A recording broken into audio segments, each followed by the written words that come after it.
Para nosotros es un privilegio poder presentar al doctor Alejandro Quiroga, que es miembro del grupo de trabajo de miocardiopatías familiares en Fundación Favaloro y es cojefe de cardiología en ITAC. Es un gusto para nosotros poder tenerte acá. Sos el orador principal que va a hablar sobre el tema. Y como especialista, en el panel de especialistas lo tenemos al doctor Luis Enrique Gómez, que es médico de planta del Hospital Fernández, es director del Consejo de Cardiopatía Genéticas de la SAC y es director de cardiología en el Centro Barracas, en donde también tratas cardiopatías congénitas y cardiopatías genéticas. Acá vamos a estar moderando la charla. Yo soy la doctora Lilian Choe, cardióloga infantil, hago también imágenes y actualmente presido la Sociedad de Cardiología de Buenos Aires, SOCABA, y junto conmigo va a estar el doctor Luis Muti, que es jefe de servicio de cardiología del Hospital Duau y también coordinador de imágenes de cardiología en el mismo hospital y secretario actual de la Sociedad de Cardiología de Buenos Aires. Así que bueno, le damos la bienvenida a todos los asistentes, les agradecemos por participar y esperemos que este webinar les sirva como para el manejo de esta cardiopatía en los consultorios. Te doy la palabra, Luis, como para que nos hagas la reseña. Bueno, buenas tardes, buenas noches a todos. Gracias Alejandro, gracias Luis por participar. Un poco en conmemoración a lo que es el Día Mundial de las Enfermedades Infrecuentes o Raras, es el 29 de febrero, hemos decidido elegir este tema que es la amiloidosis cardíaca por plastiretina. Saben que todas las enfermedades infrecuentes tienen una prevalencia que varía entre 1 en 2.000 a 5 en 10.000 habitantes. Todas representan globalmente cerca del 25% de todas las enfermedades. Y como consigna o lema hemos elegido la actualización en el tratamiento desde el diagnóstico a la acción y cómo manejar el paciente en consultorio. Pensé que estas enfermedades cada vez tienen un diagnóstico más frecuente y precoz. Toda la metodología diagnóstica ha afinado un poco el diagnóstico y nos permiten que haya aumentado su frecuencia y sobre todo su diagnóstico. Es importante esta charla porque muchas de estas enfermedades comienzan con el médico clínico, en el consultorio y luego por el cardiólogo. Y hay que pensar que muchas de estas enfermedades tienen un compromiso sistémico, por eso, además de ser multifactorial, implica un diagnóstico multidisciplinario. Que para no ocupar más tiempo, le damos el espacio a Alejandro para que comience la charla. Este webinar va a quedar grabado en la página de nuestra sociedad. Les pedimos el que tiene interés en hacer alguna pregunta, va a estar el chat abierto para que se pregunten, para que hagan las preguntas pertinentes. Por supuesto que dependerá un poco del tiempo, pero todo lo que podamos contestar y aprovechar a nuestros disertantes, que son los especialistas, es importante. Así que, bueno, damos espacio para que comiences tu disertación. Bueno, tenemos un pequeño inconveniente, vamos a esperar un poquito a ver que se pueda conectar. Eh, un poco siguiendo con el tema, acuérdense que esta enfermedad es aunque es una enfermedad poco frecuente, es una enfermedad que tiene un compromiso cardíaco importante, está considerada dentro de las miocardiopatías infiltrativas. Las nuevas metodologías, sobre todo la resonancia, ocupan un lugar muy importante en su evaluación y diagnóstico. Una enfermedad que convive con otras patologías como es la estenosis valvular aórtica, y sobre todo en pacientes ancianos y masculinos. Por lo tanto, la sospecha es el punto inicial por el cual se empieza el screening, que es una enfermedad en la cual hay otra forma que se llama la de cadenas livianas, que tiene una alta mortalidad precoz dentro de los 6 a 8 meses de diagnóstico, principalmente por su compromiso renal y vascular. Pero esta enfermedad se ha hecho cada vez más frecuente para su estudio y es un poco la estrella. Estos últimos 2 años hay que infinidad de artículos y revisiones. Sin duda, las nuevas metodologías, que seguramente lo va a mostrar durante la charla, como son las técnicas por imágenes, como la perfusión con pirofosfato y las técnicas de resonancia mediante su capacidad de excelente caracterización tisular con el T1, el volumen extracelular y el realce tardío, sobre todo heterogéneo y extenso, son metodologías que han llevado el diagnóstico y han dejado un poco de lado otras metodologías como es la biopsia, pero sin Ya dejar de está lado Alejandro con el estudio nosotros. genético. Bueno, ya lo Ay, tenemos a gracias Luis, Alejandro, perdón, así que te Perdón escuchamos, a Alejandro. todos. Estoy con conexión inestable, perdón. No hay ¿Qué les problema. iba a decir? Bueno, nada, les quería agradecer, perdonar, pedir perdón por el tema de las conectividades.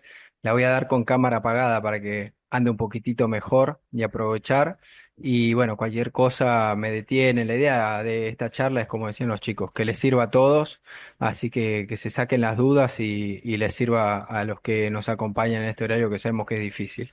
Así que apago mi cámara, les comparto la presentación. Y vamos a venir acá y arrancamos. Ahí. Están bien. Ahí, confírmame Luis, a ver Perfecto, si se siente Alejandro. bien la Cuando quieras presentación. Eso. comenzar, se ve Muchas perfecto. gracias. Muy bien. Estos son mis conflictos de interés. Vamos a minimizar esto. Ahí, perfecto. Y un poco, a mí me gusta arrancar con esta imagen porque transmite un poco lo que fue el correr del tiempo en lo que es la amiloidosis cardíaca.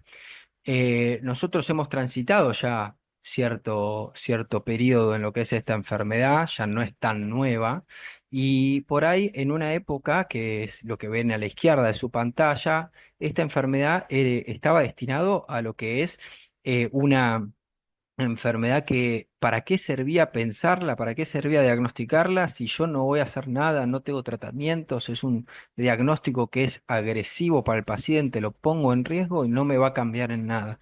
Y eso a lo largo del tiempo ha ido cambiando.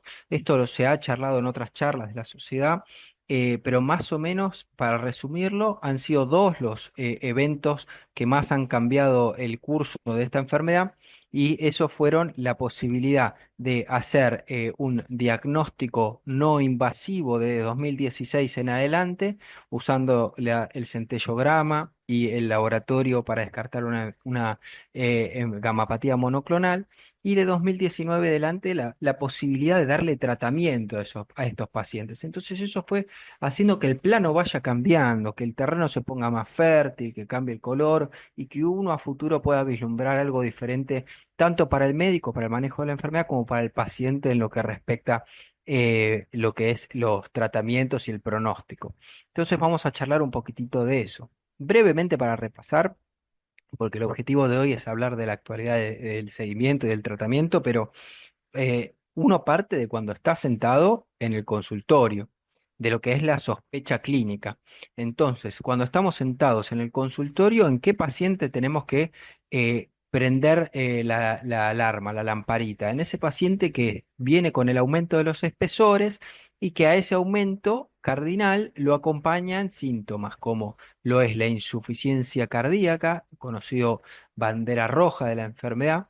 Pacientes también, sino que presentan previamente conocidos como hipertensos, que ahora presentan adecuado control, intolerancia a su medicación previa, muy frecuente en esta enfermedad, la necesidad de retirar toda la medicación, así que esa es otra bandera roja para tener en cuenta. Del electrocardiograma por sí solo, del ecocardiograma por sí solo, no vamos a tener tanto rédito de un hallazgo, pero sí en la combinación de cosas, la combinación de hallazgos en el ecocardiograma, como el tema del derrame pericárdico, el aumento de los espesores, la dilatación vía auricular, el engrosamiento del ventrículo derecho, de las válvulas, todo, la alteración del strain típica, pero todo eso sumado al electrocardiograma y la disociación entre el aumento de los espesores ecocardiográficos con la falta de aumento de los voltajes en el electrocardiograma, esa disociación, es algo que también nos debe hacer sospechar la infiltración cardíaca como mecanismo de base de ese aumento de los espesores que estamos viendo en el paciente. Y después pensar en los sitios extracardíacos, en los tejidos osteoarticulares, principalmente el síndrome de túnel carpiano, muy frecuente en esta enfermedad, como también lo es la estenosis espinal lumbar, la ruptura del bíceps braquial, para tener en cuenta el compromiso de sitios extracardíacos por la infiltración. Y luego ya en laboratorios que pedimos la persistente elevación de biomarcadores como lo son la troponina y el BNP, también en el contexto del aumento de los espesores nos debe hacer sospechar la enfermedad. Entonces pasamos de que tenemos nuestra sospecha clínica a lo que queremos hacer, que es un diagnóstico. Para eso tenemos los estudios complementarios que, como les decía, de 2016 en adelante podemos hacer un diagnóstico no invasivo si hacemos las cosas en una forma ordenada. Eso es decir, si descartamos una gamapatía monoclonal de la mano de confirmar que hay captación en el área cardíaca de cierta intensidad. Eso lo vamos a lograr pidiendo una batería de estudios hematológica como la que ven en azul en pantalla, que es una inmunofijación plasmática y urinaria, y un dosaje de cadenas livianas libres en plasma, que son las cadenas livianas kappa y lambda, en su forma libre, no en su forma total, en su forma libre, y el cociente de relación entre las dos. Y a la misma vez el estudio cardiológico se debe pedir como un SPECT cardíaco para el diagnóstico de amiloidosis. Poniendo eso ya generalmente las entidades lo pueden llevar adelante porque cada centro usa su radiotrazador. Si uno quiere agregar algo, puede ponerle pirofosfato o puede ponerle HMDP, que es el otro radiotrazador frecuentemente usado acá, o si no DPD, pero los dos más usados son esos. Y después vamos a tener estudios que reafirman nuestra sospecha, pero los dos principales para el diagnóstico de la enfermedad van a ser los dos que estamos viendo en azul y en naranja. Y esto nos va a llevar a cuatro posibles escenarios de diagnósticos, que nosotros tenemos una sospecha clínica por los hallazgos cardiológicos, pido los estudios y me da todo negativo. ¿Qué hago con esto? Bueno, acá lo más probable es que tenga que reevaluar mi sospecha clínica. Hoy, por ejemplo, veía una paciente que tenía una hipertrofia de 16, tenía FA, pero también tenía una hipertensión pulmonar, tenía claudicación del ventrículo derecho. Lo que le había pasado era algo agudo, me la mandaban para descartar la enfermedad y bueno, obviamente le pedí la batería de estudios, me volvió con todo negativo y mi sospecha clínica no era tan alta. Dije, mirá, me parece que tu enfermedad viene por otra cosa, le expliqué y se va a estar siguiendo con el especialista de hipertensión pulmonar por enfermedad trombocólica crónica ya. Entonces, ahí es volver a la sospecha clínica, ver si amerita o no, y si amerita, ¿qué hay que hacer? Un diagnóstico histológico, confirmar que hay amiloide en el tejido cardíaco, si es el único comprometido, con rojo Congo y luego tipificarlo con inmunohistoquímica. Ahora, en cambio, si me pasa otra situación, me viene el estudio de nuclear cardíaco positivo, pero la batería de estudios hematológicos me viene normal. No hay una disociación entre la relación kappa lambda. Entonces, acá, ¿qué voy a tener que hacer? Ver ese grado de positividad. No es lo mismo un centellograma que es positivo en tan solo grado 1 que un grado 2, 3. Hoy en día, donde estamos parados, solo estamos haciendo diagnóstico no invasivo en los pacientes que tienen un grado 2 o 3 de captación y ya tuvieron un descarte de gamapatía monoclonal con los estudios que mencionamos arriba en azul. Una vez que obtengo este resultado de grado 2 o 3, tengo un diagnóstico no invasivo de amiloidosis por transtirretina, puedo avanzar con un estudio genético a tipificar si es wild type o hereditaria, pero el diagnóstico ya es de amiloidosis por transtirretina. Si la situación es inversa, me viene la cadena de liviana, una de las dos muy elevada por sobre la otra, bueno, entonces eso es un estudio hematológico que es positivo y voy a estar ante una discrasia de células plasmáticas si hay compromiso orgánico, proteinuria, alteración hepática, compromiso del estado general, macroglosia, compromiso fenotípicamente de amiloidosis en el ecocardiograma por infiltración, probablemente esté frente a una amiloidosis tipo AL. ¿Y qué tengo yo que hacer? Tener algún oncohematólogo conocido a quien referirle al paciente para que rápidamente pueda meterlo en una evaluación con diagnóstico histológico e inicio de tratamiento quimioterápico o trasplante de médula según lo que haga el centro.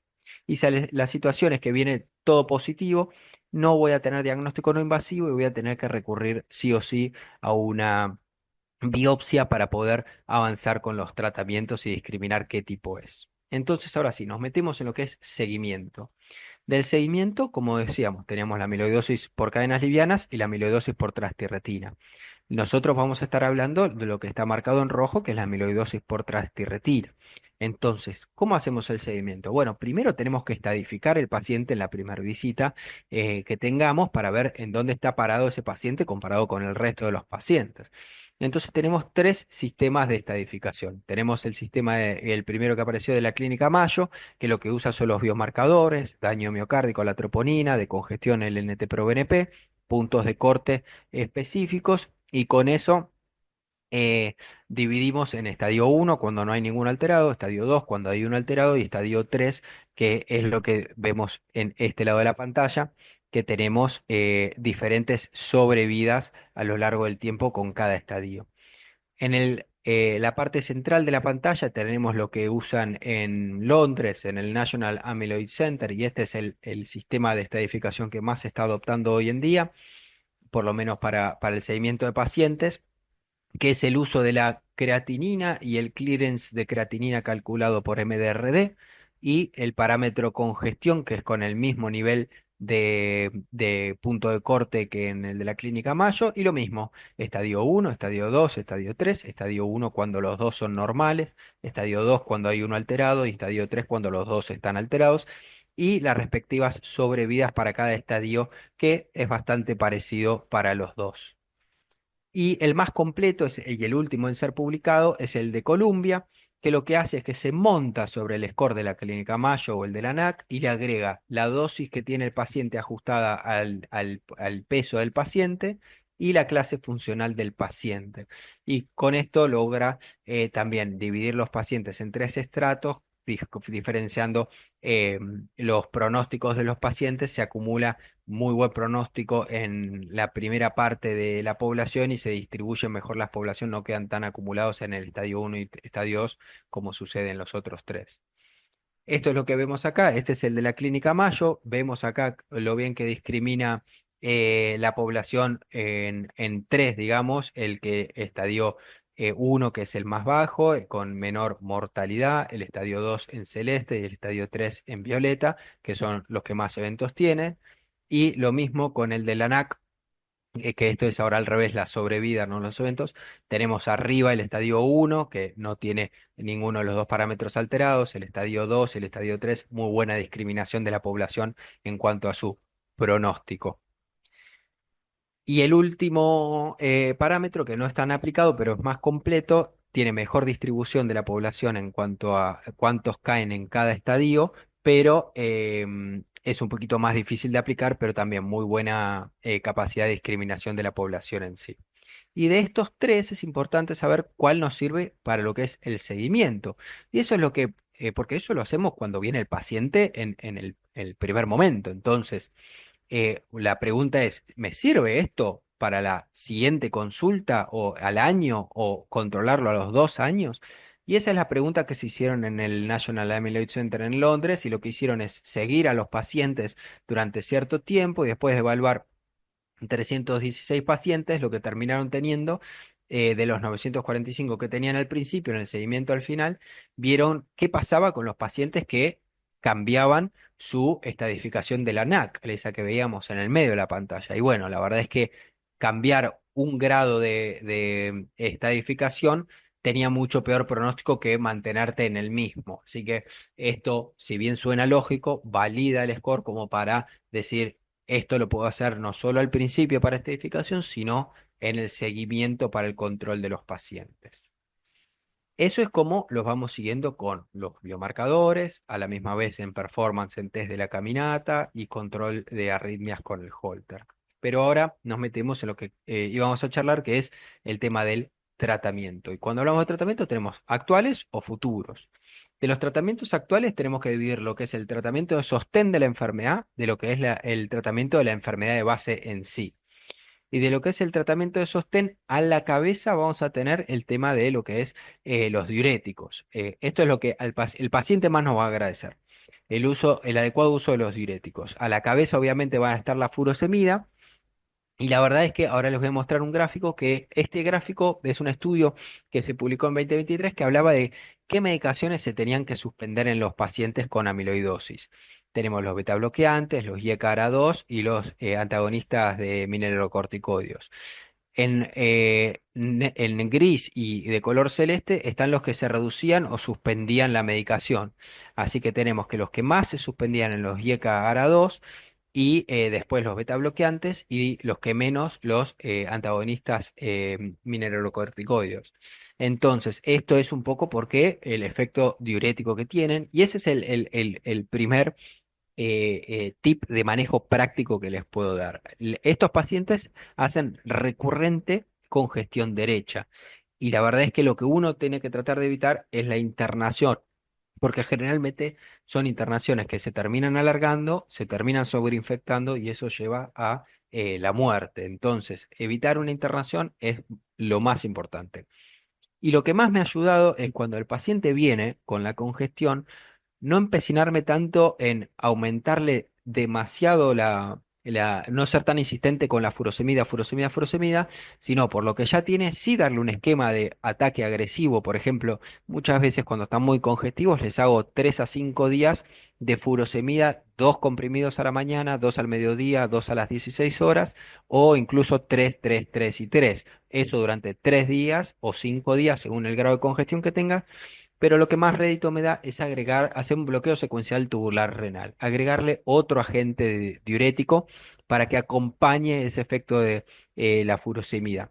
Personalmente uso lo que es la hidroclorotiazida, que me ayuda bastante. Hay que tener cuidado con el tema del sodio, control con el sodio, pero también se puede hacer con espironolactona o eplerenone, que tiene el mismo efecto. Y lo que yo hago es, en los primeros días, hacer una dosis un poquito más alta de lo que es la hidroclorotiazida, y después dejo lunes, miércoles y viernes la dosis de 12,5 como un mantenimiento, y eso evita los nuevos eventos de congestión.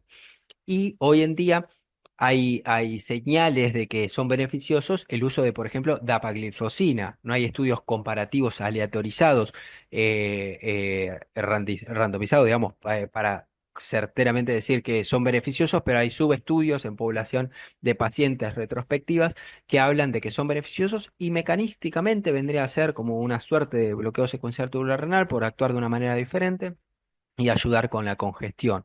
Así que básicamente por eso creo que en este registro los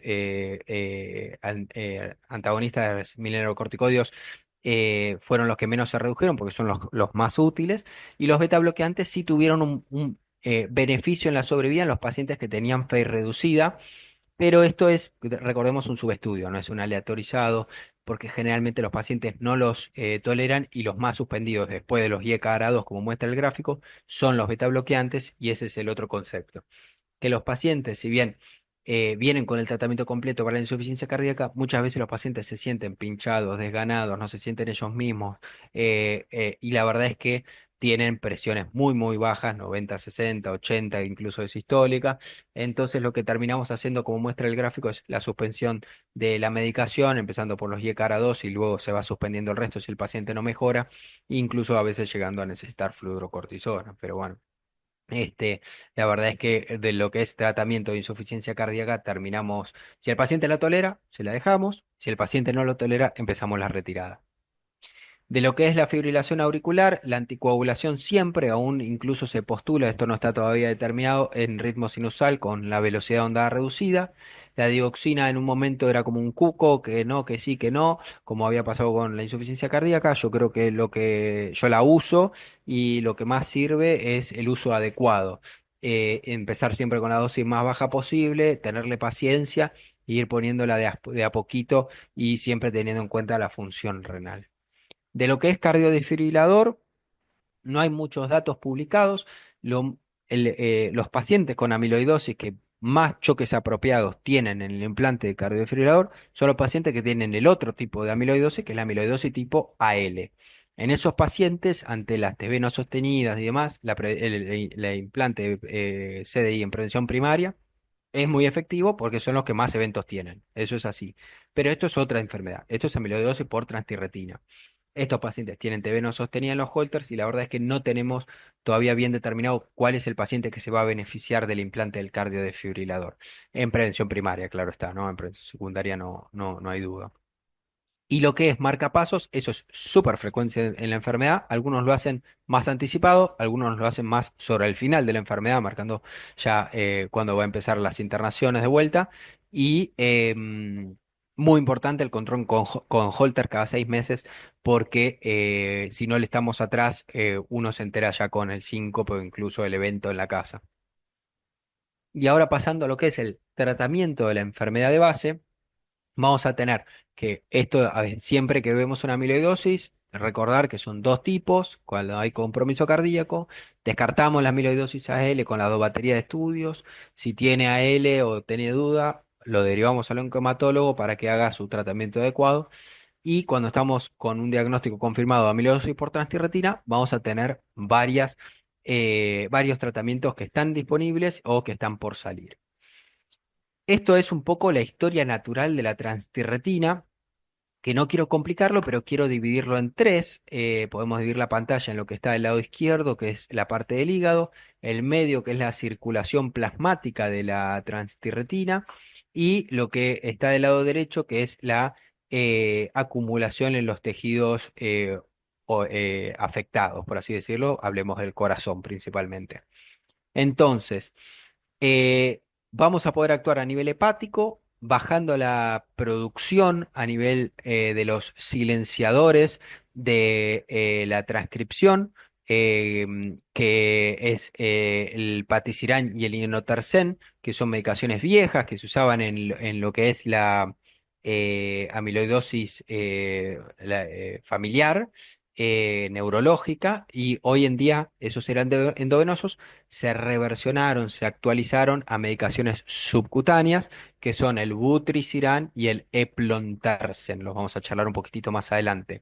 Y esos son los depleter, los silenciadores, y está el knockout genético, que es el CRISPR-Cas9. Y del otro lado están los depletadores, que es remover las fibrillas que ya se acumularon en los tejidos, como por ejemplo el corazón, y son anticuerpos monoclonales que lo que buscan es barrer, y vamos a estar charlándolo sobre el final.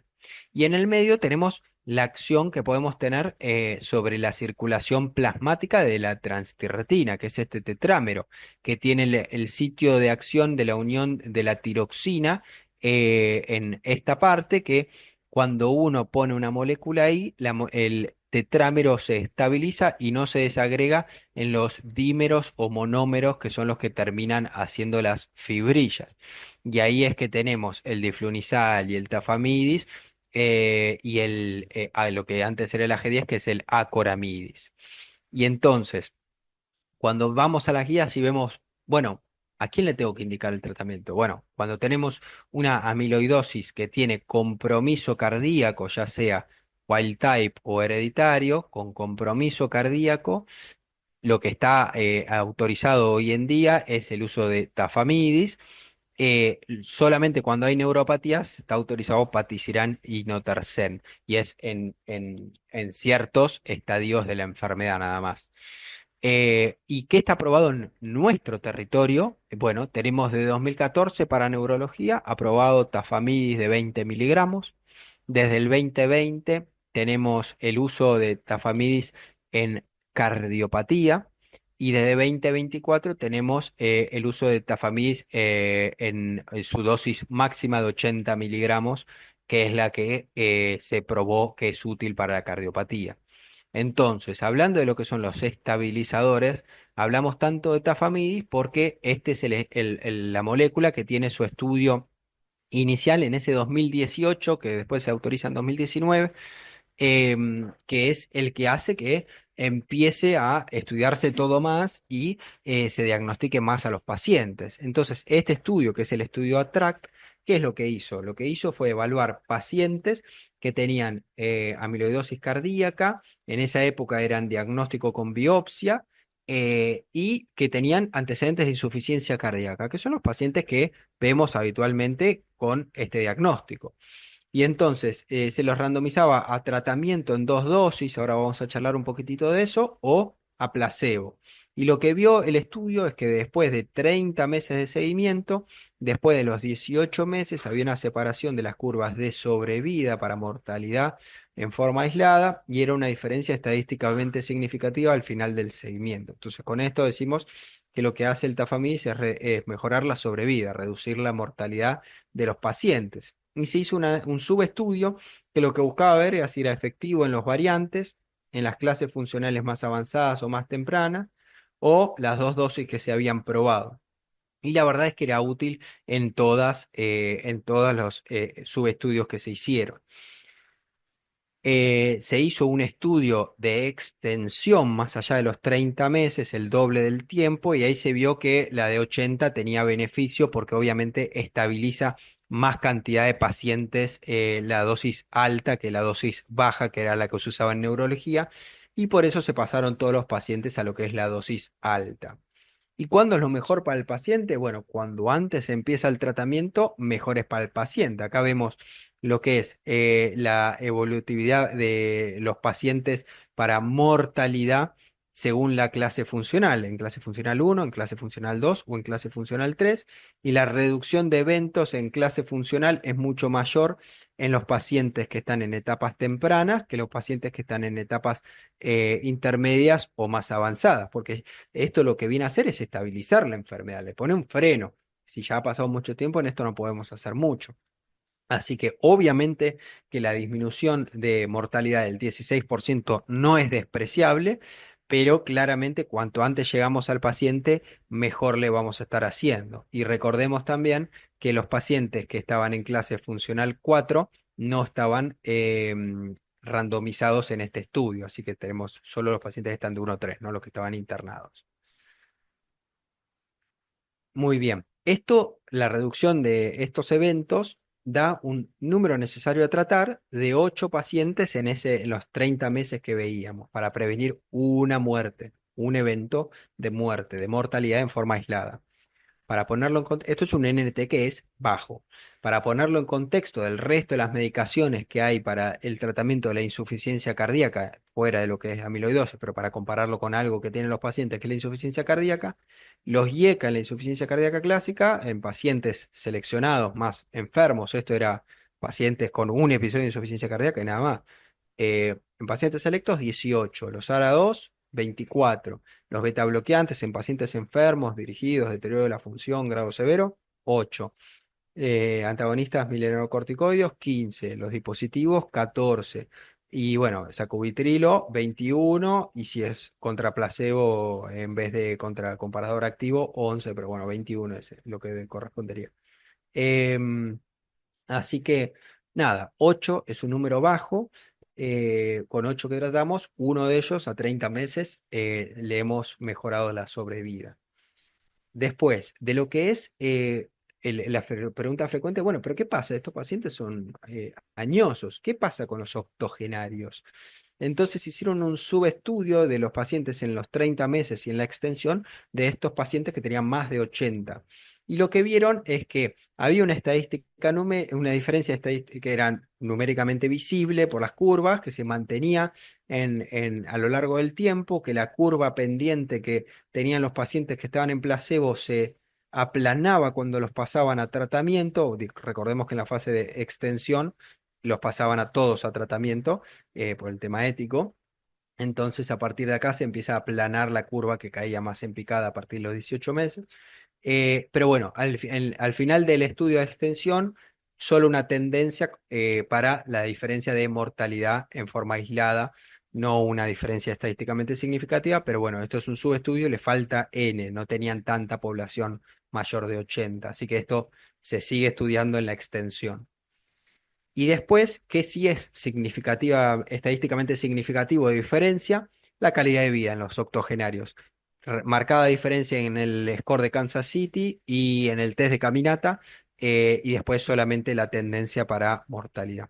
Y ustedes me pueden decir, por ahí en cardiología estamos muy acostumbrados a decir, bueno, pero ¿qué pasa en la vida real por ahí de los estudios coronarios, que tienen mucho problema de adhesión y uno después no puede reproducir ni la reducción de eventos, ni los controles que tienen los pacientes en los protocolos? Y lo que tenemos es el registro de los pacientes que tienen TTR, que es el registro TAOS. Entonces lo que hicieron es del registro TAOS tomar los pacientes que están con y sin tratamiento y sobreponerlo a los pacientes que están en el registro TAOS con tratamiento. Y la línea, si uno las computa juntas, a lo largo del tiempo, los pacientes que tienen tratamiento, ya sea en el estudio ATTRACT, que está en celeste, como en el registro TAOS de la realidad, que es el azul más oscuro, casi que son idénticas. O sea que con esto vemos que no es difícil de aplicar, la verdad que la toma de la medicación es fácil, es una cápsula que es súper bien tolerada. Hay que tomar 4 pastillas, o 4 cápsulas a la misma vez, es lo único malo, pero la verdad es que es bien tolerada en el sentido que no tiene efectos adversos y no hay que suspenderla. Y lo mismo en los octogenarios. En registro este es de Bonner de Bélgica, 710 pacientes con 415 octogenarios y lo que buscan ver es si era útil el tratamiento o no en los pacientes octogenarios y lo que veían era que los octogenarios que están en rojo, en rojo sólido, digamos, que se está acá, tiene mucha mejor sobrevida que los octogenarios punteados, que son los que no están en tratamiento. Y cuando hacen un score de propensión para que las poblaciones sean aún más parecidas, lo mismo. Rojo sólido, octogenario en tratamiento, le va mejor que octogenario sin tratamiento. Obviamente el octogenario le va peor que al no octogenario, pero bueno, eso es una cuestión de biológica ya, digamos. Así que estos son, veremos, datos de la vida real de la utilidad del fármaco. ¿Y qué tenemos ahora pensando a ver, habíamos partido de la sospecha clínica, hablamos de las 2 baterías de estudios que tenemos que pedir para hacer el diagnóstico, hablamos de los escenarios que nos pueden presentar de los resultados. Con eso hicimos el diagnóstico. Le podemos arrancar el tratamiento con el antecedente de insuficiencia cardíaca y el diagnóstico hecho en mano con la gamografía 2 o 3 y habiendo excluido la gamapatía monoclonal. La receta de tafamidis es algo simple de hacer, se hace tafamidis de es 20 miligramos comprimidos por 160 o la otra formulación que es 61 miligramos y el paciente tiene acceso a eso, obviamente tiene que hacer todo un camino para que se llegue. La verdad es que hay bastantes sociedades que tratan de fomentar el acceso al paciente de la medicación y eso nos pone en lo que está autorizado hoy en día de tratamiento por ANMAT. A futuro se viene la competencia de tafamidis, que es el acoramidis. Lo que hace el acoramidis, vuelvo un poquito para atrás, es lo mismo, es estabilizador acá, es el AG10, en vez de agarrarse al sitio de tiroxina, simula lo que tienen algunos pacientes que tienen una mutación hiperestabilizadora de la transtirretina, que lo que hace es contrarrestar la enfermedad, que se descubrió en los pacientes que tienen VAL50-MET, que es la neurológica, y entonces hace una unión se une a la transtirretina como lo hace en los pacientes que tienen en la mutación esa, simula esa mutación. Es más potente todavía, pero bueno, le ha pasado que no ha podido demostrar todavía su utilidad. Eso creo que lo tengo acá. A ver, acá. ¿Por qué? Porque ha cambiado la población de los pacientes. Tenemos que por ejemplo, en el estudio ATTRACT del estudio de Tafamidis, teníamos que había una mortalidad de la población de 43% de todas las causas. En cambio, los nuevos estudios, Acoramidis, que es lo que le mencionaba recién, o el Helios B con el butricirán, que es la reversión del paticirán del silenciador, entonces ahí tenemos mortalidades del 24 y 26%. ¿Y esto por qué se dio? Bueno, en gran parte gracias a ustedes, todos los que estamos conectados hoy acá, tratando de aprender de la enfermedad, hace que cuando salen ya la piensan, al pensarla, saben cómo diagnosticarla y estamos llegando antes. Entonces el perfil de la enfermedad global ha cambiado con una población más sana y eso hace que los protocolos no tengan los eventos, la misma cantidad de eventos y eso hace que sea más difícil demostrar el beneficio para mortalidad. Entonces tenemos, a lo largo del tiempo, Tafamidis en 2018 demostró beneficio para reducción de la mortalidad. Después el otro estabilizador, Acoramidis, se publicó en el 2023, el Attribute, disminución del punto final combinado, pero no del endpoint aislado de mortalidad. ¿Eso por qué? Porque los pacientes eran más sanos, menos eventos, por ahí con el estudio de extensión, eso sí se logre, creo yo. Y Notersen Patisiran no tienen lugar en el compromiso cardíaco, son de neurología. Patisiran se probó en el Apolo, para cardiología no da. La primera reversión, nueva fórmula del Patisiran fue el Rebusiran, no anduvo. Y después se cambió al Butrisiran, que anduvo muy bien en los neurológicos, pero faltaba saber qué pasaba en los cardiológicos, que fue el Helios B. Eso se publicó el año pasado y doble check en el punto final combinado y en el punto final primario para mortalidad. Se dice que se sacó un 10 de 10 porque reducía todos los eventos y los eventos combinados. Así que es una nueva molécula junto con la acoramidis que debería primero aprobarse por FDA, luego por ANMAT y luego entrar al mercado. Disminuye un 90% la transtirretina circulante, así que vendría a jugar de la mano de los estabilizadores para lo que queda del resto. Y eso es lo que tenemos hasta ahora. ¿Qué nos falta? La reversión de el inotersen, que es de neurología, se transformó en el eplontersen, que se está evaluando para neuro, que eso viene dando bien, pero como siempre necesitamos saber qué pasa en los pacientes con compromiso cardiológico, y eso se publica este año en el Cardiotransform del eplontersen, así que veremos qué pasa con eso, subcutáneo, trimestral. Y después, más adelante, todavía ni se empezó, ya se está tratando de cambiar el Vutrisiran por el Nucresiran, que en vez de ser cada 3 meses, es cada 6 meses. Así que tampoco tenemos datos de eso porque todavía ni arrancó. Y los otros dos que nos faltan de conocer son en el extremo izquierdo de la imagen de los tratamientos, en el hígado, hacer knockout genético con la terapia CRISPR-Cas9. Ese es el estudio de Intelia, el Magnitude, que ya está en curso. Y los que vienen a barrer con la enfermedad, que son los anticuerpos monoclonales, que está el de AstraZeneca, que está terminando este mes el reclutamiento, y el de Novo Nordisk, que ese va más lento, y hay uno nuevo que no sé, no creo que sea mundial el reclutamiento, que es AT02, que sería para todos los amiloides, digamos, no solamente TTR, quizás también para L, que todavía no arrancó. Así que hablando un poquitito de esos últimos dos, estamos hablando del anticuerpo monoclonal, anti-TTR, lo que hace es una reacción a nivel cardíaco de estimular a nuestro propio sistema macrofágico para que se dé una reacción ahí y empiece a barrerse lo que ya se depositó. En el estudio inicial seminal en 2023 se publica a 12 meses de seguimiento, lo que se hacía era buscar la dosis y encontraron que cualquier dosis mayor a 10 miligramos por kilo era útil.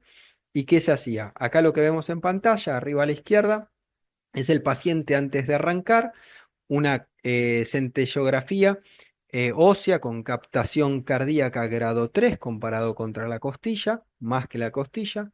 Se lo randomiza a 4 meses de una dosis altísima, les dije 10 miligramos por kilo, este se llevó 60 miligramos por kilo durante 4 meses y luego de 4 meses, misma centellografía en la captación numérica y visual, ha reducido francamente a casi un grado 1, diría, y se lo continuó durante 8 meses más en la misma dosis con, bueno, por ahí este grado 2 y este grado 1, pero bueno, numéricamente quedó en 2,5 la captación.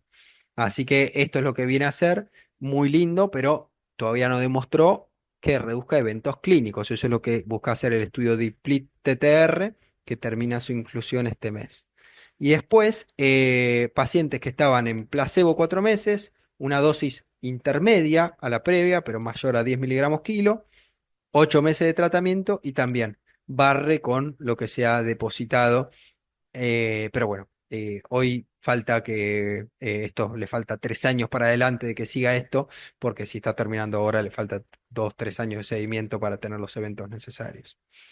Después, efecto adverso de esto, plaquetopenia. De esta otra terapia a nivel hepático, a nivel genómico, no en inhibición del ARN mensajero de inhibir la proteína, sino en nuestro ADN, terapia CRISPR-Cas9, edición génica in vivo, se inyecta una única vez, el anterior era una infusión mensual del anticuerpo, esto es una única vez, ya tiene nombre, Nexiguran Ciclumeran, NexZ, le quieren decir, es una lipoproteína, nanopartícula lipídica, perdón, que lo que hace es se opsoniza a través de ApoE, eso le da la selectividad hepática para tener su efecto en el ADN predominantemente hepático, en el hepatocito, es fagocitado, en nuestro citosol hace su propia transcripción del ARN de la Cas9, se arma la proteína Cas9 en nuestro citosol, atrapa al ARN de señal que tiene la secuencia específica para ir a parearse con nuestro ADN. Esto es abrazado por la recientemente producida Cas9 en nuestro citosol. Una vez empaquetado, viaja dentro del núcleo nuestro. La Cas9 va a estar separándole el ovillo del ADN y cuando hace macheo de pares de bases, al estar ya completamente agarrado, la Cas9 induce un corte y se da por nuestro propio sistema de reparación, una reparación del ADN, no es que queda cortado nuestro ADN, pero al perder los pares de bases, ya no tiene sentido la transcripción de esa transtirretina y se reduce al 94% la producción de transtirretina porque recordemos que hay cierta producción extrahepática que no se ve afectada por esto. Efectos adversos de esta infusión, es una única infusión, como les decía, una vez en la vida, no hay vuelta atrás, vitamina A de por vida para suplementar y efecto adverso relacionadas a la infusión y o sea, una suerte de síndrome gripal como reacción adversa. Eh, Muy lindo teóricamente, pero lo mismo que antes. No tenemos datos de que esto le sirva al paciente, está enrolando activamente ahora y tiene planificado 33 meses de seguimiento en los pacientes, así que tenemos para 3 años para adelante para que estén los resultados de esto o más. Y eso es todo de lo que es el tratamiento hoy en día. Así que el resto lo podemos hacer para preguntas y dudas, que es lo que más me interesa para que les sirva a ustedes. Muchísimas gracias, Alejandro, súper claro y muy, muy completo todo. Voy a probar Así poner la que, cámara para no ser de incógnito, pero cualquier cosa me avisan y si no la saco. bueno, dale.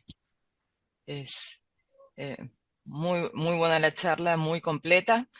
Vamos a abrir igual también los mensajes para las preguntas y lo tenemos acá a Luis Gómez, nuestro especialista en el panel, como para que también nos haga un comentario. Bueno, antes que nada, gracias por la invitación también. Alejandro, excelente exposición, la verdad que fue muy completa y clara, ¿eh? Es bueno eso y a veces es difícil también encontrar claridad. Yo tenía una pregunta para hacerte porque empezamos con esto con el título de enfermedades raras y contanos por ahí nosotros qué te parece a vos si verdaderamente la amiloidosis es una enfermedad rara. Sí, la verdad es una buena pregunta. Mira, la verdad es que comparado con otras enfermedades raras, te tengo que decir que no. Eh, Porque por todo lo que hemos visto, la verdad es que estos pacientes estuvieron siempre y no los diagnosticábamos y de 2016 en adelante empezamos a verlos cada vez más. Tanto es así que diagnosticándolos hemos cambiado sin el tratamiento, ¿no? Hemos cambiado la mortalidad de la enfermedad solamente por el hecho de diagnosticar pacientes que antes no diagnosticábamos, o sea, los pacientes en el extremo más sano de la enfermedad. Si tenemos el polo apenas lo diagnostico y no se internó nunca, y el paciente que está ya internado en clase funcional 4, todos estos por ahí no los estábamos diagnosticando, y solo con el hecho de tener un algoritmo diagnóstico, hablar más seguido de lo que es la sospecha, las banderas rojas, los métodos, animarse a pedirlos, porque antes, la verdad es que uno no se animaba a pedir por ahí el centrifugograma, no sabía ni cómo se hacerlo, pedir cadenas livianas. Antes, mismo yo antes luchaba y me acuerdo que me volvía cualquier cosa. Ahora hago el pedido, también que yo estoy más tranquilo en hacer inmunofijación plasmática, inmunofijación urinaria, dosaje cuantitativo, cadenas livianas, capa y lambda en sangre. eh, pero antes me volvía cualquier cosa. Hoy en día es menos frecuente que me vuelva cualquier cosa del laboratorio.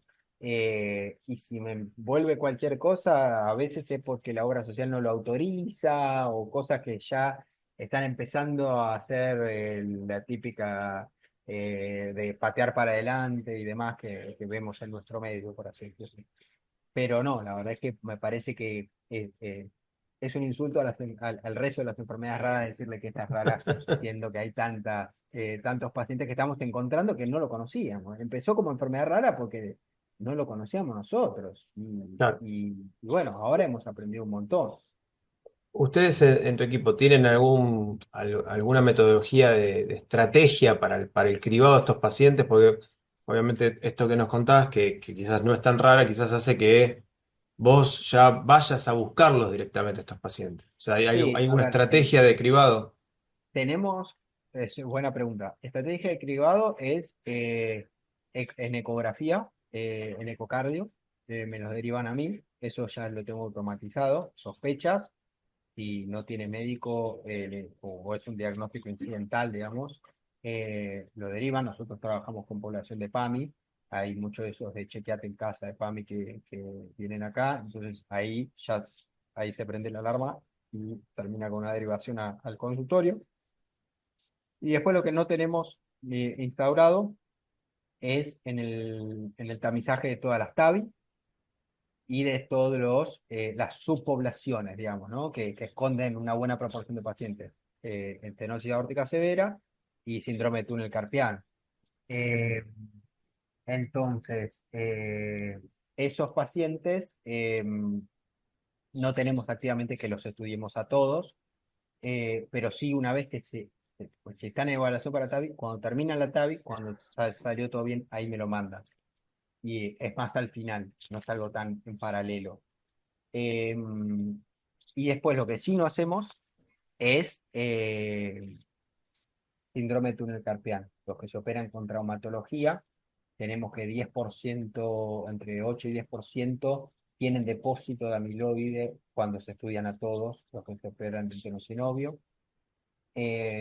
2% AL y 8 es la distribución de este 10%, TTR, 8% TTR.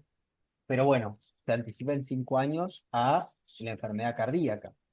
Entonces es muy difícil para mí mandar a estudiar y asustar a un paciente que viene para un riesgo quirúrgico de que se tiene que operar el túnel carpiano y decirle, mira, puedes tener una enfermedad en 5 años cardiológica o hematológica ahora que necesitas quimioterapia, y el flaco vino por ahí porque se operaba el jueves y se va asustado. Entonces eso es algo que yo no tengo armado, que en otros lugares sí lo tienen armado, que para mí lo más importante es esto, la cautela de cómo se maneja la información, porque es de bajo rédito y es anticipado respecto al diagnóstico de compromiso cardiológico, que es cuando empieza el tratamiento. Entonces, no lo hacemos por un tema ese, de cautela, más que nada por el riesgo-beneficio de asustar al paciente, más que nada.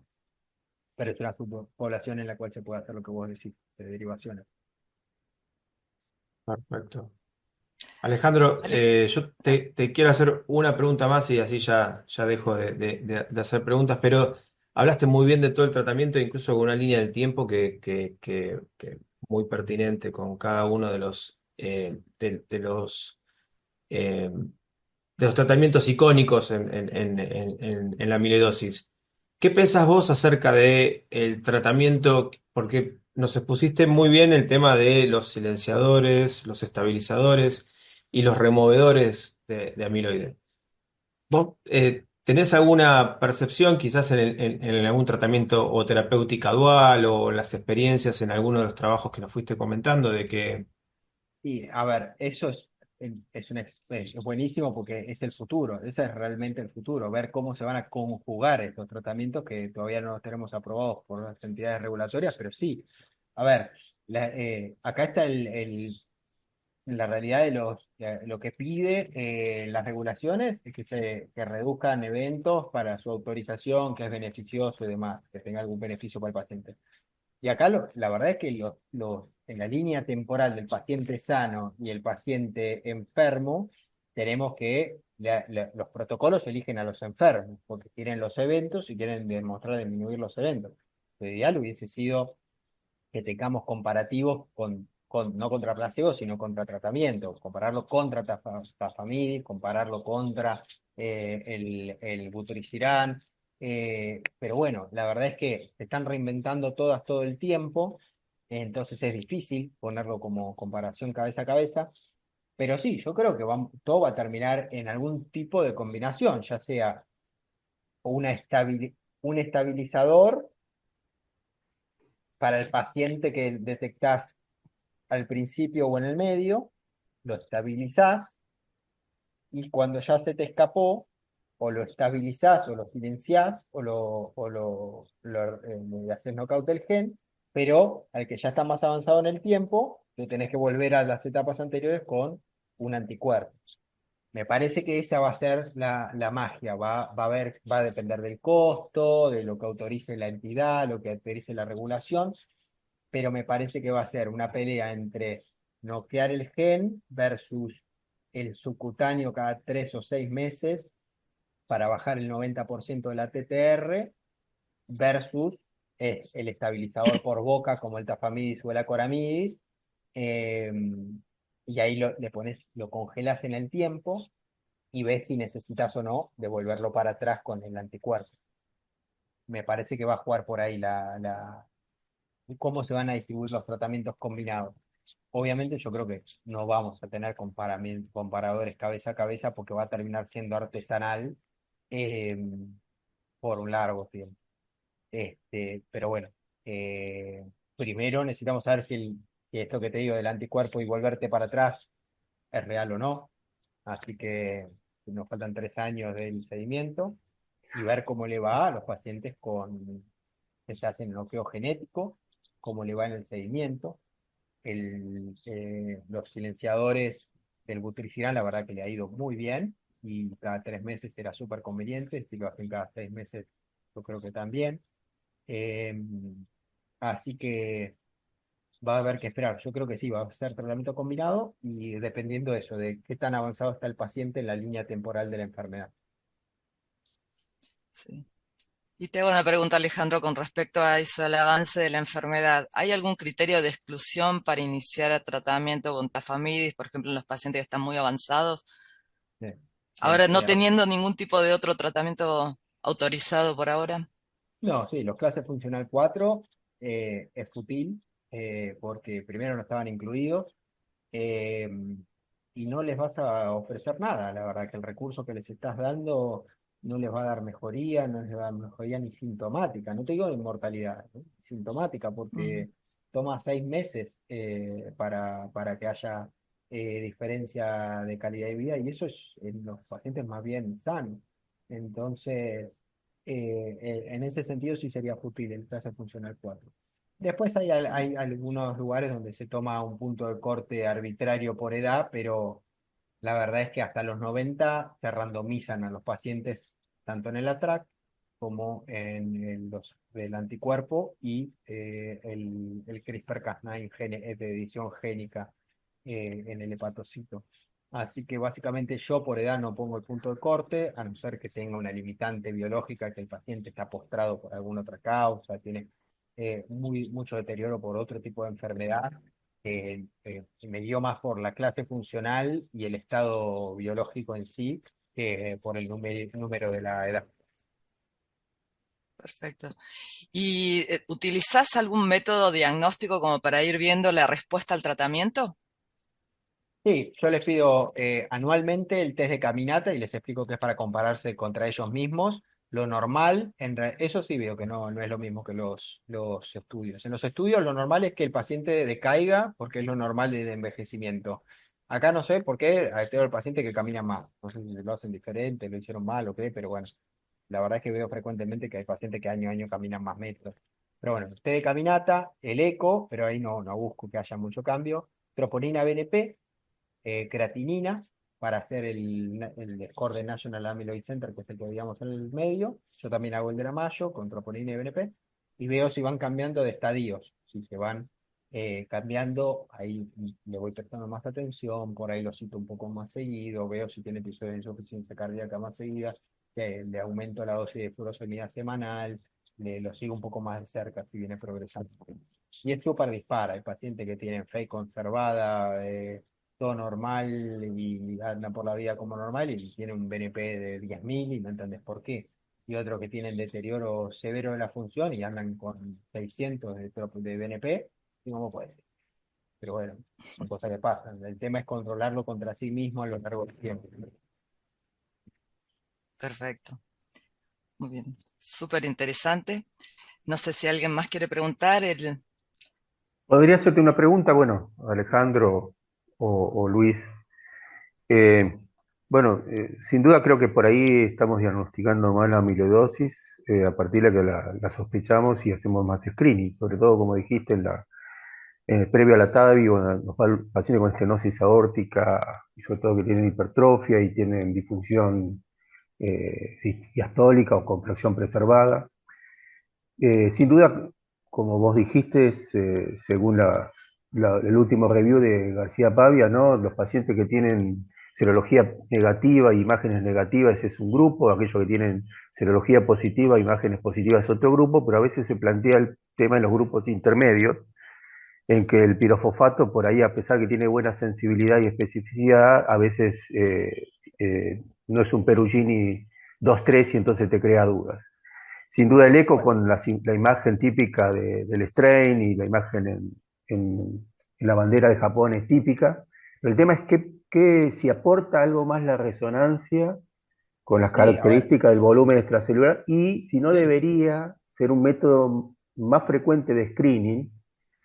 Sabemos que es menos accesible, etcétera, pero no sé si vos, a Yo tengo pesar, entendido. la última también revisión lo puso al mismo nivel de evidencia. Eso sería una pregunta, a ver qué valor le dan cualquiera de ustedes dos. Y otro por ahí para Luis, el tema de si debemos hacer más estudios genéticos, ¿no? Hace unos años yo estuve en una charla de García Pavia que vino a un hospital y me acerqué a preguntarle, y yo le dije que hacíamos mucha resonancia, y me preguntó, ¿por qué hacen tanta resonancia? Y yo le contesté, porque no tenemos estudios genéticos. Entonces, no sé si solamente discrimina la well type de la hereditaria o tiene un valor más adicional y no debería inclusive estar sobre inclusive la biopsia. ¿Qué opinión tienen? Y por ahí también para saber que por ahí, qué más debemos hacer. Pero de la rezo es súper útil y no tenemos tanta traba en pedirla, la verdad. Eso me parece que sale bastante fácil comparado con otros países. Eh, Pero bueno, la verdad es que en el algoritmo es verdad que no la ponen, sí me parece que puede ayudar en lo que dijiste vos, ese grado uno, el paciente que llega demasiado temprano, los pacientes que tienen una gamapatía monoclonal y no sabes bien dónde está el realce y querés descartar que sea ese clásico subendocárdico en redondel, eh, que es más de AL, en todo la verdad aporta. Eh, pero bueno, la verdad es que quedó fuera de. Fue una crítica al principio que no la pusieron en el algoritmo inicial porque se trató de dejar lo más simple posible con dos estudios. Ujú. Sí, con Y los estudios respecto a... genéticos, ay. Quería sumar algo más a la resonancia. Creo que la resonancia la sacaron inicialmente porque quizás detenía un poco todo el diagnóstico, ¿no? O sea, quizás en Europa eso prolongaba un poco el periodo de diagnóstico y quizás eso era lo que no era beneficioso. pero yo recuerdo un paciente que tenía una amiloidosis desde todo punto de vista y tenía todo negativo. Y la resonancia marcaba que tenía una amiloidosis. Claro, Con lo cual, el médico clínico del me decía, pero yo no sé si tengo amiloidosis. Y digo, mira, la resonancia y el eco dicen que sí. Así que a mí lo demás no me importa. Vamos a seguirla buscando y finalmente ven la punción de médula ósea. Digo que tenía, obviamente, era una amiloidosis AL. claro. Ah, Eh, sí, justo era eso, que no, era, no sé por no, bueno, qué dio eso todo te iba a negativo. decir, te ayuda mucho porque hay casos, hay algunas Sí. variantes de los hereditarios que no Exacto, capta el también. fosfato. Claro, Los hereditarios hay variantes que no claro. captan, es verdad. Entonces, si la sospecha Ah, es alta, hay que hacer lo que Sí, dijo obvio. Luis. Hay que ir y agarrar y hacer una punción del órgano afectado. Si tenés proteinuria, bueno, arrancá con la punción de renal si querés. Pero si no hay otro órgano afectado, vas a tener que hacer la biopsia endomiocárdica y que te la vea un patólogo, preferentemente que tenga experiencia con el rojo Congo, porque no es tan fácil. Tal cual. Lo que es más difícil, igual, o sea, el rojo Congo no es tan fácil, no soy patólogo, así que no quiero sobresimplificar, pero más difícil es la inmunohistoquímica, por lo que tengo entendido de mi patólogo. Para que se den una idea, Ronald Witeles, que es alguien que sabe mucho de esto, que trabaja en Stanford, eh, en Stanford, con los patólogos de Stanford, le manda todas sus muestras a un patólogo. Así que no es tan fácil el tema de hacer que te vean la biopsia e interpretar los resultados. Pero bueno, si ustedes tienen algún patólogo que tiene confianza porque hace oncohematología, por ejemplo, y te puede ver la cardíaca, eso está bueno porque te aclaran estos grises que se dan, son los menos, pero se dan. Bueno, y después, obviamente que la genética, sí, por supuesto que es necesario para diferenciar a los pacientes que tienen, obviamente, las amiloidosis de transferetina por variante o wild type. Pero también fundamentalmente porque en esto porque uno de los diagnósticos a veces que son diferenciales con la amiloidosis es la miocardiopatía hipertrófica. Y casi un 13 más o menos por ciento de los pacientes con miocardiopatía hipertrófica son amiloidosis. Y esto es principalmente cuando vos encontrás a un único miembro de la familia y que es de mayor edad. O sea, mayor edad a lo que habitualmente encontrás vos en pacientes con miocardiopatía hipertrófica. Y en mi casuística, yo en el hospital veo prácticamente la mayoría de todo lo que es genético, porque amiloidosis lo hace el doctor Nicolás Atamayuk. Yo hago todo el cribado desde el eco, todo en nuestro hospital está todo diferenciado. Yo hago genética, el doctor Atamayuk hace amiloidosis, pero yo las amiloidosis genéticas son las que veo yo. Y principalmente lo que hago es el cribado por eco, todo porque estoy en el laboratorio de eco. Em, pero dentro de mi casuística de genética, hay tres pacientes que tienen diagnóstico inicial de miocardiopatia hipertrófica que son amiloidosis.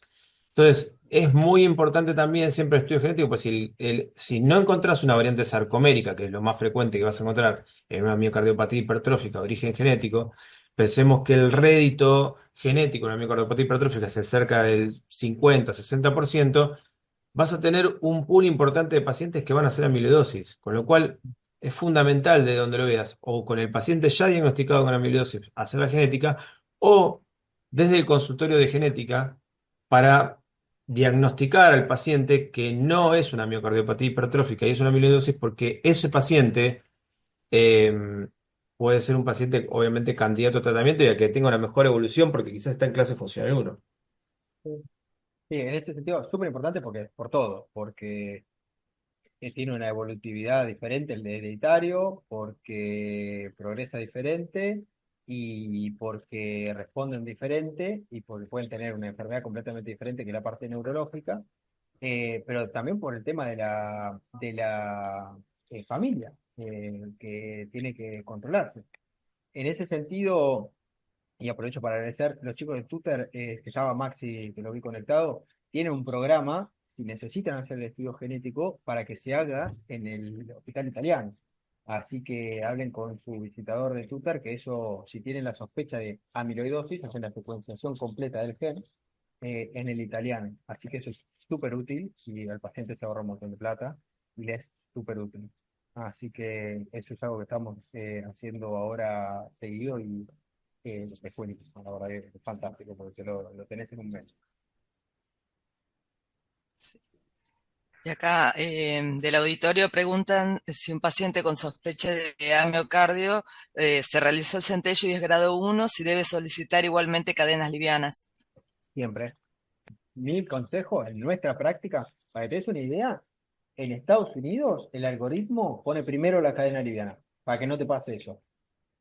En mi práctica, en nuestro medio, le pido las dos cosas juntas, por una cuestión de agilizar los tiempos, por la demora del turno, por todo. Eh, mm, pero siempre, de la mano. Piénsenlo como que salen de la mano del consultorio, no pedís uno sin el otro. Porque tenés ALs que ya tienen grado 2 o grado 3, grado 1 encima estás en el medio, entonces como que por ahí te ahorras el problema es recetarle tafamidis a una L con grado 2, ¿entiendes? Porque no pediste la cadena liviana. Entonces el diagnóstico no invasivo, vos te ahorrás la biopsia cuando tenés un grado 2 o 3 y además viste que no hay cadenas livianas elevadas desproporcionadamente en sangre, una monoclonalidad de capa o lambda. ¿Está bien? Si tenés eso, tenés diagnóstico no invasivo de amiloidosis TTR. En cualquier otra instancia, o tenés que salir a jugar con la resonancia, o pensar en biopsia, o el factor temporal. Fuiste muy temprano y decís, no tuve insuficiencia cardíaca, lo espero en el tiempo y lo repito más adelante y veo que me das. Y una pregunta para Luis, realizó diagnóstico de AMIO-TTR en paciente senil y entonces pregunta si debe solicitar estudio genético. Siempre, en mi Eh, experiencia, siempre, sí, a no sí, ser que sea una sí, limitante o algo, yo con estos programas diagnósticos que nos ofrecen de la industria, yo lo hago siempre, sí, sí, tal porque cual. le Nosotros cambia al paciente y la en familia. un webinar el año pasado habíamos presentado justamente un caso de esto con un paciente de diagnóstico 70 y pico de años, cercano a los 80, pero que toda la familia abajo también tenía. Entonces, a partir de ese paciente se diagnosticó el resto y obviamente que la expectativa en el tratamiento de estos pacientes fue distinto, ¿eh? O sea, ya ese paciente ya estaba avanzado con polineuropatía, cardiopatía, era una VAL 50 med, y en cambio el resto de los familiares ya llegó antes al tratamiento. Es un caso que había expuesto la doctora Gisela Streitenberger, que era un paciente de ella. Así que sí, por supuesto, coincido con Alejandro. Ahí habían preguntado de los valores de corte de las cadenas livianas. Sí, La verdad es que no hay, no hay un punto, o sea, lo que vos buscás, si vos entendés por qué las pedís, te ahorrás un montón de problemas. Vos las pedís para descartar que no haya una monoclonalidad, es como un sube y baja, claro, como que no haya mucha lambda, principalmente. Lo más común en amiloidosis AL es lambda. Cuando hay disfunción renal, suele subir más la capa. Entonces, lo que tenés que ver es para la disfunción renal que tiene el paciente, si el rango de lo inclinado que está el sube y baja es correcto o no. Por eso es la relación capa-lambda. Entonces, vos mirás el valor absoluto de las cadenas livianas de forma libre. Si ves que están aumentadas, tenés que ir a ver la creatinina, le calculás el MDRD. Para lo que claro. te da de clearance, hay diferentes rangos de normalidad de la relación esta que te Ujú, digo.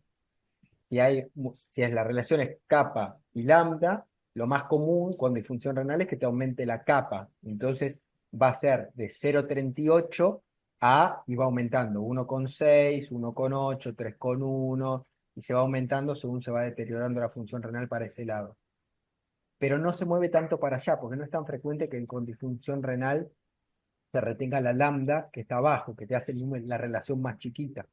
Cuando se va para abajo, se aprieta una L, que es más problema lambda. ¿Entiendes? Así que nada, ver la relación, si ves que numéricamente es mucho de una, vas a ver la ujú. creatinina, calculás el MDRD y después googleás en el iStop MM de mieloma múltiple, hay unos rangos o NAC ranges por AL, y ahí te dice ¿Cuánto tiene MDRD? Más de 60, menos de 40, menos de 30, y te dice el rango que tiene que tener de cadena de capa lambda para esa función. ¿Entendió? Bueno, excelente. Verdaderamente fue un placer escucharlos. Ya en honor al tiempo, vamos a ir cortando el webinar. Les agradecemos muchísimo a todos los que participaron y a los disertantes. Muy, muy buena tu charla, Alejandro. Muchas gracias y tu colaboración, Luis, impecable. Queremos recordarles igualmente que esto va a quedar colgado en la página de Socava, de la sociedad, como para que puedan volver a verlo si les quedaron dudas, si quieren ver, volver a escucharlo, volver a tomar nota, porque fue excelente la presentación y excelente la colaboración de todos. Eh, Gracias a ustedes por la invitación y gracias por estar hasta esta hora todos conectados, ¿eh? Muchas gracias. Muchas gracias a todos. Te dejo cerrar, Luis. Bueno, Bueno, muchas gracias gracias. Alejandro, Ay, Luis. perdón, los Déjame, dos Luises. yo quería Ya está, yo ya dije pedirles si gracias. quieren dejar algún concepto de la charla, algo que crean ustedes que es importante en 2 palabras, o ya lo han dicho durante toda la charla, por eso te interrumpí, para preguntar si querían decir algo antes de cerrar, que quede algo como un tip para decir, bueno, esto es lo importante de todo lo que se ha hablado.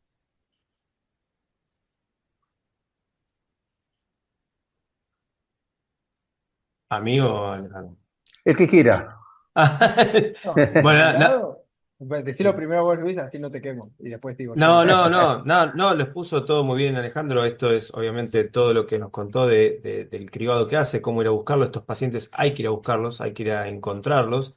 Y obviamente una vez que los encontramos y los diagnosticamos pertinentemente con todas las estrategias que nos dio Alejandro, ir al tratamiento lo más precoz posible porque, como nos explicó bien Alejandro, cuando antes empecemos con Tafamidis, mejor evolución va a tener el paciente. Eso es, creo que es el punto principal, me parece. Sí, exactamente, Bárbaro. comparto. El tema es ese, perderle el miedo.